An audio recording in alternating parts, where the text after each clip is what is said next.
tak depositoin ke bank aja ya, yang paling enak gitu misalnya teman-teman bilang resikonya paling rendah, bunganya tetap. Ya, benar sekali Mbak Irawati ya, karena bunganya tetap. Deposito itu bunganya tetap. Jadi setiap tahun, setiap 3 bulan, tergantung periode ya. Misalnya teman-teman milih tahunan, ya setiap tahun bunganya ya didapatnya segitu-segitu aja. Ya, ya nggak ada resikonya. Orang teman-teman tinggal datang ke bank terus naruh uang, selesai. Ya, nggak ada resikonya, rendah. Oleh karena itu kadang-kadang deposito itu disebut risk free. Ya, bunga deposito, sorry, deposito sering dikatakan sebagai risk free rate ya. Ini ingat-ingat ya, karena ini akan nyambung ke pembahasan berikutnya. Jadi teman-teman di dalam manajemen keuangan ya, teman-teman harus ingat, kalau teman-teman nggak ngerti di tengah-tengah, di awal, cepet tanya sampai ngerti, karena ini nanti akan bersambung sampai ke modul berikutnya ya. Jadi kalau teman-teman nggak ngerti di depan, nanti sampai ke belakang nanti bingung ya. Itu kalau teman-teman nggak ngerti, nggak jelas, nanti akan terbawa sampai ke belakang karena nanti berkaitan ya. Kami sampai ke belakang kita akan membahas masalah keputusan ya. Ingat ya tadi di pembahasan yang pertama tuh. Nah, saya ulangi lagi, bunga deposito itu yang paling rendah tingkat resikonya dan juga paling rendah hasilnya atau pengembaliannya. Bunga deposito karena bunganya tetap dan resikonya kecil sehingga dikatakan risk free rate atau apa? Rate bunga yang tidak ada resikonya. Ya. Kemudian semakin tinggi lagi ada namanya saham, reksadana, dinar, sektor real. Teman-teman ada yang tahu sektor real itu apa? Sektor real, real itu kan nyata, sektor nyata. Maksudnya apa sektor nyata? Ada yang tahu? Sektor real apa?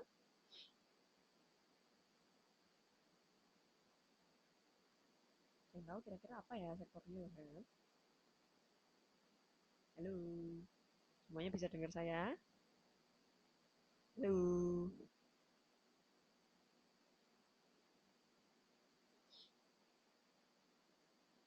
Oke, ada yang tahu sektor real apa? Sektor real, Mbak Fitriana ini lagi ngetik-ngetik kayaknya.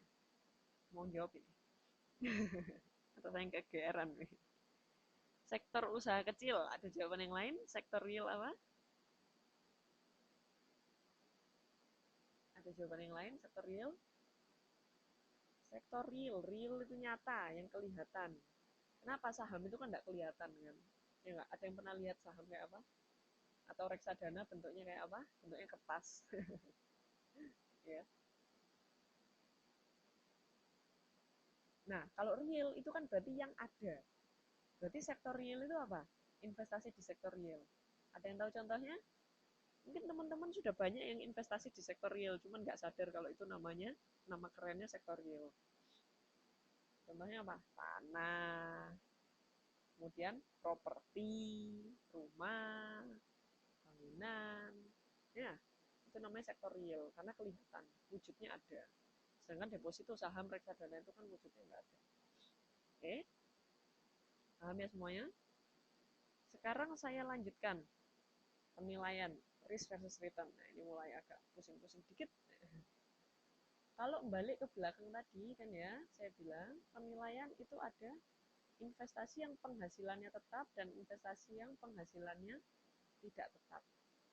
Penghasilan tetap di sini dicontohkan misalnya obligasi. Ada yang tahu obligasi apa? Ini udah sering dibahas kayaknya di kelas-kelas yang mata kuliah yang lain. Obligasi apa? Hehehe, ayo. Ya, Mbak Irawati, surat berharga, bener banget. Surat berharga yang kayak apa, Mbak Irawati? Obligasi itu surat berharga yang seperti apa?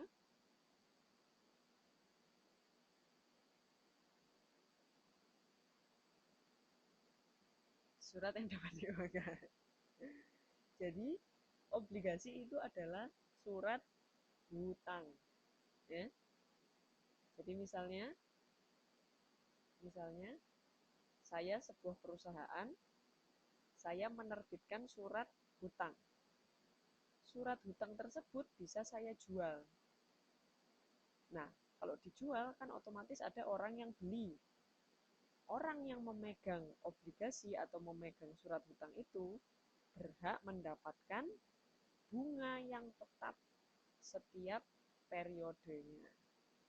Selain mendapat bunga ya pastinya nanti di akhir masa perjanjian surat hutang itu ada nilai yang harus dikembalikan. Ya. Nah, teman-teman lihat di sini saya menuliskan ada fitur obligasi. Fitur obligasi itu apa? Itu kan namanya tadi surat hutang, surat berharga. Nah, suratnya tadi itu, ya, kalau surat itu kan ada isinya, ada tulisannya. Itu ada minimal 3 hal yang harus ditulis. Satu, nilai nominal. Nilai nominal itu berapa uang yang mau kamu hutang. Jadi misalnya perusahaan tadi menerbitkan surat hutang senilai 100 juta. Ya, berarti perusahaan akan mendapatkan nilai ya 100 juta itu sesuai dengan yang dituliskan. Ada juga yang kedua namanya jangka waktu pelunasan. Jangka waktu pelunasan itu kapan perusahaan akan mengembalikan uang itu. Kan namanya kan surat hutang. Hutang kan berarti harus dikembalikan. Nah, mengembalikannya itu ada jangka waktunya. Ya. Jangka waktunya biasanya, nah, teman-teman kalau mendengar kata obligasi, obligasi itu sebenarnya adalah investasi jangka panjang. Yang disebut jangka panjang jika jangka waktunya lebih dari 1 tahun. Berarti jangka waktu pelunasan yang tertulis pada obligasi itu pasti lebih dari 1 tahun. Bisa 5, bisa 10, bisa 20 tahun. Ya. Nah, yang ketiga ada namanya coupon rate atau bunganya. Ya. Bunganya itu karena rate ya berarti satuannya persen. Ya.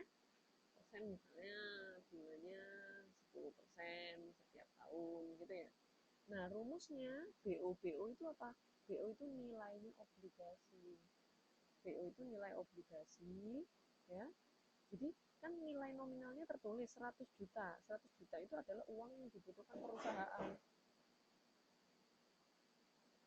Uang yang dibutuhkan perusahaan. Nah, perusahaan butuh 100 juta, tapi apakah orang yang membeli surat hutang itu juga membeli senilai 100 juta? Sama nggak kira-kira? Nilai yang tertulis di surat hutang itu sama nilai yang dibayarkan sama pembeli. Sama nggak? Sama atau enggak? Jadi misalnya nilai nominalnya 100 juta, apakah berarti harus membayarkan 100 juta? Nah, berarti bisa lebih mahal atau lebih murah? Harusnya lebih mahal atau lebih murah?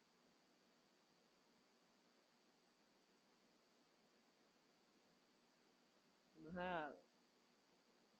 Ada yang bilang lebih murah? Jawabannya bisa lebih mahal, bisa lebih murah. Ya, tergantung dari teman-teman kalau lihat rumusnya ya. Itu kan ada 1 plus R. 1 plus R. Nah, itu kalau orang-orang mengasumsikan R-nya positif, ya, jadi bunga yang dibayarkan rutinnya itu lebih besar, ya otomatis dia akan lebih mahal. Tapi umumnya pasti lebih mahal. Ya. Orang setiap tahun, setiap periode dia dikasih bunga, masa lebih murah, ya. Kecuali memang untuk perusahaannya tidak bagus. Tapi itu kejadian yang amat sangat jarang, ya. Ya, itu teman-teman kalau ngelihat BO itu adalah harga obligasinya. Nah, menghitung harganya gimana? FT itu adalah bunga yang dibayarkan secara rutin, yaitu rate kalikan nominalnya. Jadi misalnya rate-nya 0,1, 10% ya, 10% kan 0,1. 0,1 dikalikan nominalnya 100 juta. Berarti FT-nya 100 kalikan 0,110 juta. Dibagi 1 plus R 1. Kemudian tambah N-nya, N-nya apa? Nilai nominal pelunasannya. Ya. Satu yang N besar. N kecilnya jangka waktu pelunasan. Ya. Nah, itu kalau obligasi. Nah, sekarang kalau yang penghasilannya tidak tetap. Penghasilan tidak tetap maksudnya apa? bisa berubah-ubah yang diterima oleh pembelinya. Contohnya saham, ya. Nah, itu ada saham, ngitung harga saham itu dari mana? Harga saham itu dihitung dari keuntungan yang diharapkan. Ada 2 unsur dalam menghitung harganya. Tiga unsur ya.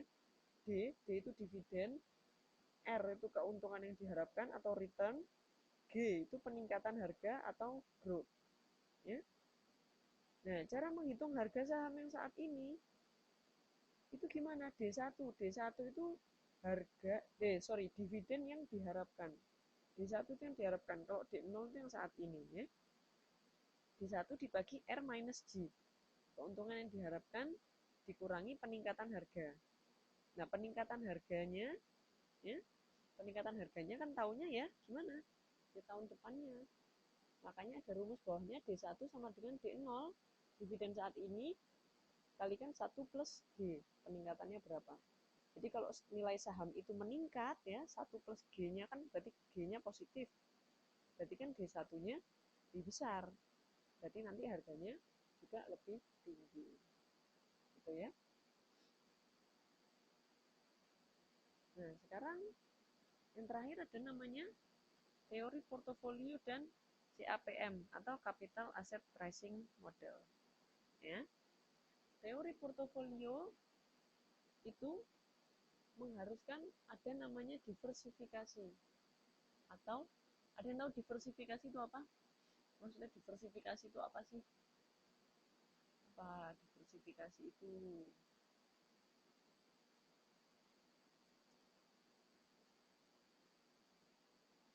Oh, diversifikasi itu apa ya?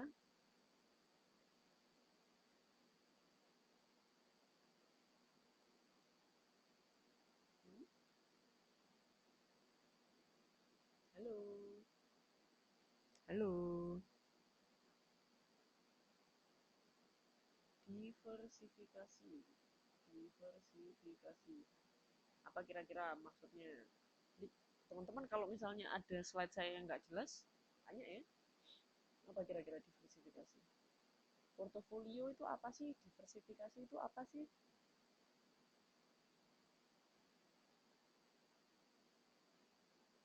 Diversifikasi. Diversifikasi itu artinya di apa? Ini Mbak Fitriana mau jawab nih. Apa nih? Saya tunggu deh. Mau ada 2 orang yang jawab. Yuk silakan.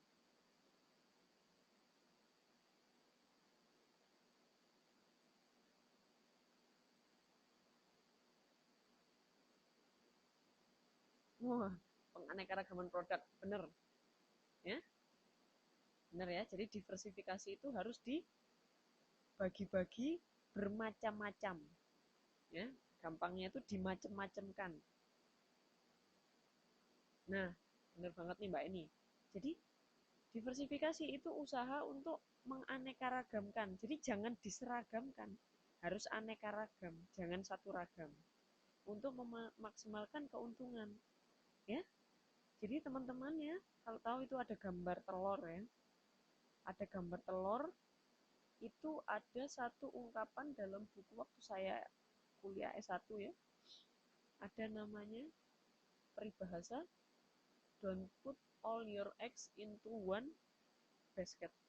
Jangan letakkan semua telur Anda dalam satu keranjang.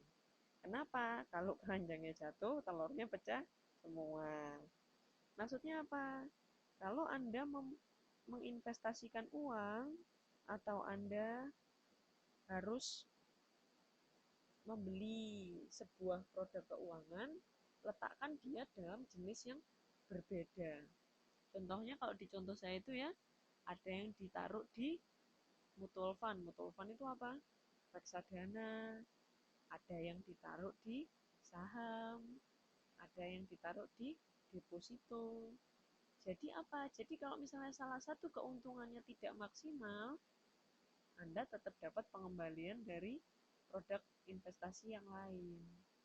Nah, caranya ngitung portofolio itu teorinya gimana sih? Teman-teman kalau lihat itu ada kurva yang melengkung ya. Itu kan ada yang di sebelah kiri ada 2 panah namanya resiko